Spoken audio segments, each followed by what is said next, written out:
साधारणीकरण का सिद्धांत, आज हम इस पर चर्चा करेंगे। साधारणीकरण का सबसे अधिक महत्व होता है। रस सिद्धांत में वस्तुतः साधारणीकरण के बिना रसानुभूति नहीं हो सकती। रस सिद्धांत का आविष्कार आचार्य भट्ट नायक ने किया।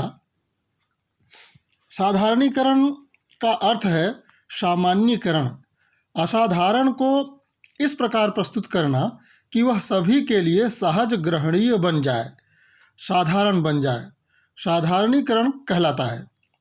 साधारणीकरण व्यापार में वस्तुएं सामान्य रूप में प्रतीत होने लगती हैं। साधारणीकरण रसास्वादन का केंद्रीय बिंदु है, क्योंकि बिना साधारणीकरण के रसास्वादन नहीं किया जा सकता। असल में साधारणीकरण वह सामान्यीकृत अनुभव है जिसमें वस्तुएं देश काल के विशिष्ट बंधनों से मुक्त हो जाती हैं। साधारणीकरण रस की पूर्ववर्ती प्रक्रिया है। इसको हम राग द्वेष मुक्त अवस्था कह सकते हैं। साधारणीकरण की प्रक्रिया में सहृदय ममत्व परत्व के क्षुद्र बंधनों से मुक्त होकर एक सामान्य भावभूमि को प्राप्त करता है।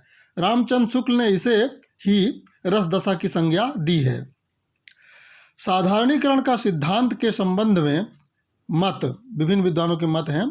साधारणीकरण का सिद्धांत, साधारणीकरण के संबंध में विभिन्न विद्वानों ने जो मत प्रस्तुत किया वह निम्नानुसार है। पहला है भट्ट नायक का मत। साधारणीकरण विभाव आदि का होता है। भट्ट नायक के अनुसार साधारणीकरण विभाव आदि का होता है। भट्ट नायक शब्द रूप काव्य के 3 व्यापार मानते हैं: अभिधा व्यापार, भावकत्व व्यापार और भोजकत्व व्यापार। वे इनमें से भावकत्व को ही साधारणीकरण मानते हैं। भट्ट नायक विभाव आदि से के सामान्य हो जाने को साधारणीकरण मानते हैं। विभाव आदि के अंतर्गत स्थायी भाव, संचारी भाव, आलंबन विभाव आदि सभी आते हैं। आचार्य अभिनव गुप्त का मत है कि साधारणीकरण हो जाने पर विभाव आदि ममत्व परत्व की भावना से मुक्त हो जाते हैं। उनके अनुसार विभाव आदि के साथ साथ स्थायी भाव का भी साधारणीकरण हो जाता है। तमाम विद्वानों ने अपने अपने ढंग से साधारणीकरण के संबंध में अपना मंतव्य दिया हुआ है। आश्रय व आलंबन का साधारणीकरण हो जाने से स्थायी भाव अपने देश काल के बंधन से मुक्त हो जाता है और रस की अभिव्यक्ति हो जाती है। अभिनव गुप्त विभाव आदि का ममत्व परत्व संबंध से अलग होना ही साधारणीकरण मानते हैं। तीसरे विद्वान है आचार्य विश्वनाथ। इन्होंने अभिनव गुप्त से सहमति दिखलाई। इनके अनुसार साधारणीकरण राम आदि नायकों एवं सामाजिक को अपना साधारण आश्रय बनाना ही विभाव आदि का विभावन व्यापार है। इनके प्रभाव से सहृदय भी समुद्र लंघन जैसे कार्य को सरल मानने लगता है। आश्रय का साधारणीकरण हो जाने से सामाजिक व हनुमान जी में अभेद तादात्म्य स्थापित हो जाता है। अतः साधारणीकरण का सिद्धांत के फलस्वरूप सामाजिक का आश्रय के साथ अभेद तादात्म्य स्थापित हो जाता है। अब चौथे विद्वान है आचार्य रामचंद्र शुक्ल। इनके अनुसार साधारणीकरण आलंबनत्व धर्म का होता है।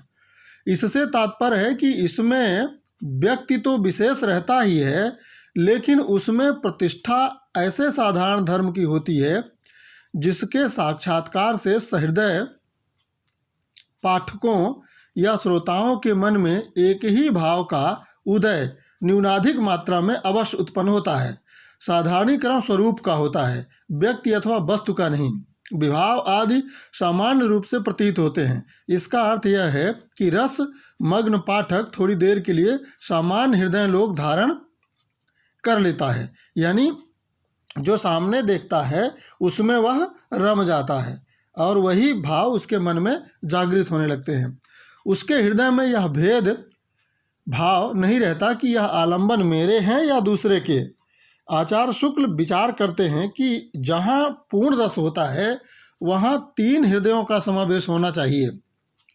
आलंबन द्वारा भाव की अनुभूति प्रथम तो कवि में होनी चाहिए, यानी जो कवि है, जो रचनाकार है, सबसे पहले वो भाव तो उसके हृदय में उठते हैं। तो पहले स्थान पर आलंबन द्वारा भाव की अनुभूति कवि में होनी चाहिए। दूसरा, उसके द्वारा वर्णित पात्र या पाठक या श्रोता में। विभाव आदि के द्वारा जो साधारणीकरण होता है वह तभी चरितार्थ होता है। अब अगले विद्वान हैं श्याम सुंदर दास। सहृदय पाठक या श्रोता के चित्त का साधारणीकरण मानते हैं श्याम सुंदर दास जी। इनके अनुसार कवि और पाठक की चित्त वृत्तियों का एक तान व एक लय हो जाना ही साधारणीकरण का सिद्धांत है। इस प्रकार श्याम सुंदर दास ने चित्त का साधारणीकरण माना है। उन्होंने साधारणीकरण की प्रक्रिया में मधुमती भूमिका की परिकल्पना किया है।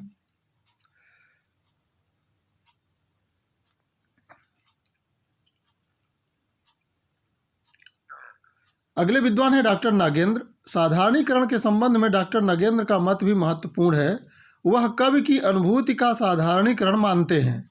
साधारणीकरण कवि की अनुभूति या भावना का होता है, जिसे हम साधारणीकरण का सिद्धांत कहते हैं। वह कवि की अनुभूति का सुसंवेद रूप होता है। यहाँ पर नगेंद्र ने क्या कहा कि कवि की जो अनुभूति होती है वह लोगों तक पहुँचती है, पाठक, श्रोता और दर्शक तक, वही उनके हृदय में स्थान बनाती है। रामदहिन मिश्र का कहना है इनके अनुसार कि साधारणीकरण कवि की अनुभूति के साथ होता है। गुलाब राय, इनके अनुसार साधारणीकरण व्यक्ति का नहीं, उसके संबंधों का होता है। नंद दुलारे वाजपेयी के अनुसार इन्होंने अपनी पुस्तक नया साहित्य नए प्रश्न में लिखा है कि साधारणीकरण वास्तव में कवि कल्पित समस्त व्यापार का होता है, केवल किसी पात्र विशेष का नहीं। वास्तव में साधारणीकरण रस की वह पूर्ववर्ती प्रक्रिया है जिसके द्वारा सहृदय समस्त पूर्वाग्रहों से मुक्त हो जाता है। निष्कर्षतः हम कह सकते हैं कि साधारणीकरण का सिद्धांत आलंबनत्व धर्म का होता है, सहृदय पाठक या श्रोता के चित्त का होता है, कवि की अनुभूति का होता है। अतः यह कहना उचित होगा कि डॉक्टर नगेंद्र का मत आचार्य शुक्ल व श्याम सुंदर दास दोनों के मतों का समन्वय करने वाला है, इसलिए यह अधिक उपयुक्त है। धन्यवाद।